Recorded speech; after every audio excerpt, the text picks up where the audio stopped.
Good day, campers! Welcome to Media is Life. We're out our classroom where we explore how media information guide the way we live, learn, and connect.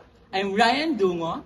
And I'm John Gabriel Linero. We're here on this rainy day, ready to discover new ideas just like explorers on a learning adventure. Today, we're heading out on a journey into the world of media and information resources. From books to blogs, teachers to technology, the tools that help us navigate the modern world of imagination. And you know what? What makes this trip even more exciting is that it is our first podcast. Joining us today's adventure are two amazing guests ready to share their thoughts and experiences. You know what, Enero? I'm so excited right now. Let's welcome Samantha Colin Lobo and Carl Reyes.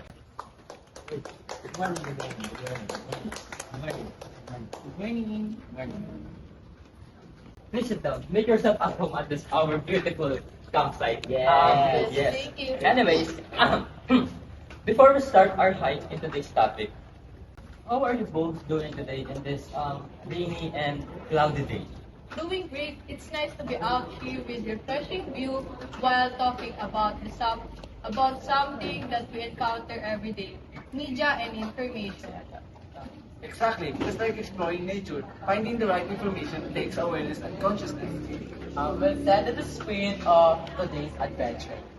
Exploring how different media and information resources help us learn and make better choices.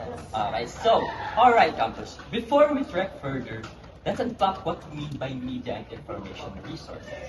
Media and information resources, they are the tools that help us gather, create, and share information, just like books, teachers, and websites, and even social media platforms. We can think of them as a three main types: human resources, technological resources, traditional resources, just like essential, we pack for trip. Exactly, Carl. Whether it's a teacher, a newspaper, or a blogger, they all guide us through the world of media, helping us find the truth and make informed decisions. Yes. So guys, you know Boy Abunda? Yes. Yeah, I've seen him in my social media platforms, Yeah. just like Facebook and YouTube. Or in TV, right? the bago. Right.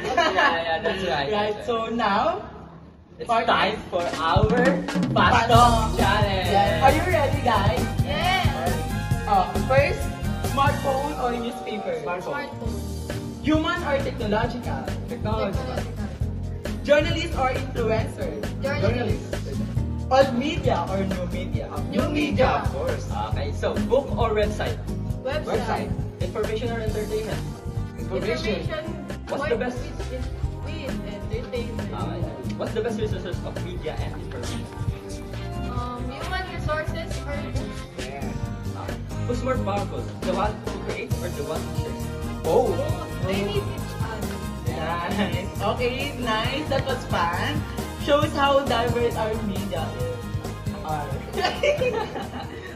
Welcome back, campers. We're sorry for one of our guests, Carl Reyes, has already left. Due to some unforeseen circumstances, our special guest, Carl Reyes, left this camping site. So, yeah, we are sorry, we are humbly sorry for that.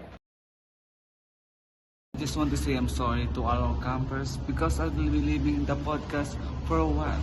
It was an easy decision, but I have some personal matters that I really need to focus right now. Thank you so much for all the love and support you've given us. I'm truly grateful to have been part of this team, and I hope I'll continue supporting the podcast even without me for now. Take care, everyone, and who knows, I'll be back someday.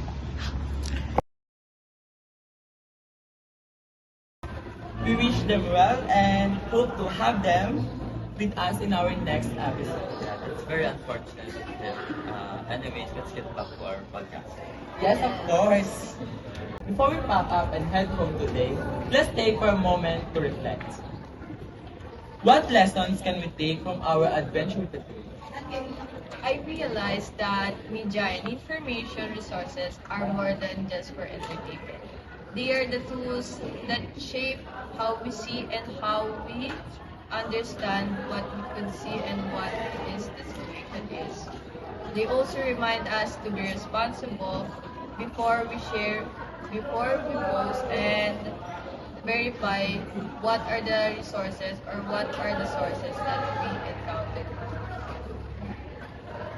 Every like and comment can make an impact, so we should always be careful and intentional about we share. Actually, what you said was very enlightening. Like, that's actually correct. As being media literate means being aware of what you can show and what you can, you know. I think everybody knows that from the starting point. Anyways, it helps us avoid misinformation and remind us to be smart digital citizens. I think that's what makes media literate so good in this, specifically in this part of our world.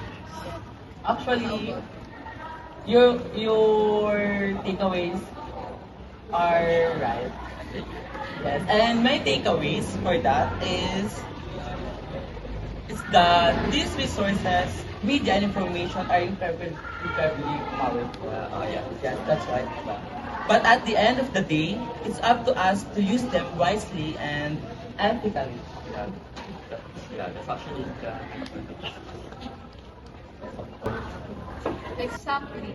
It's not just about true or false, but also media and information helps us to understand each other's emotion and opinions, even our decisions. So we should reflect in our decisions wisely and be responsible.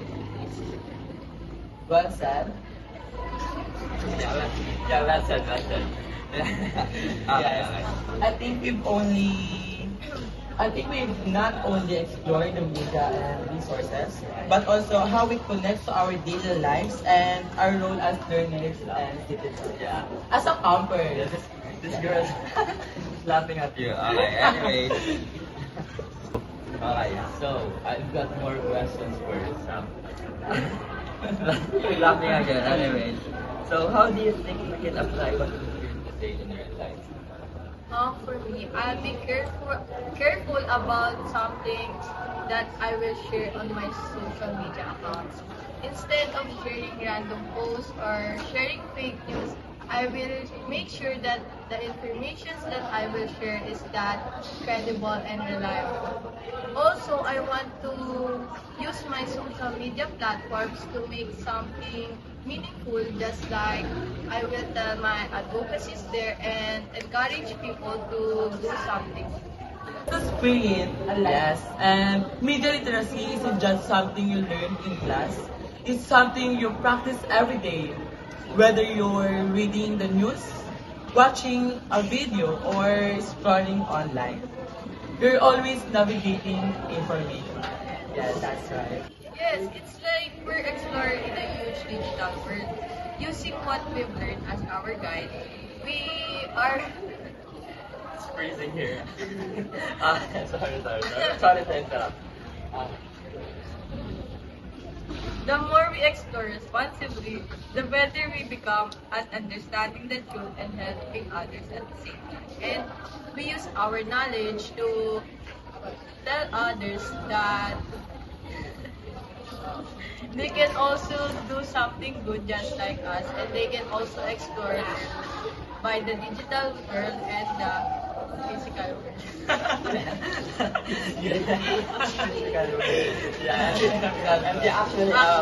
Actually, that's how we turn learning into action by living what we learn. Yeah, you're specifically correct on that one. As we end this windy adventure, remember, media and information are like maps and compasses that guide through us through our daily journey. Yes, and keep exploring, stay curious, and use what you've learned to navigate wisely in this digital world. This has been Media is Life, your outdoor learning adventure with Ryan Atenero. Stay informed, stay responsible, and keep exploring new horizons. And this has been Ryan Dungo, And I'm John Gabriel Enero. your campers for today's episode. Yay! See you on the next episode. Oh.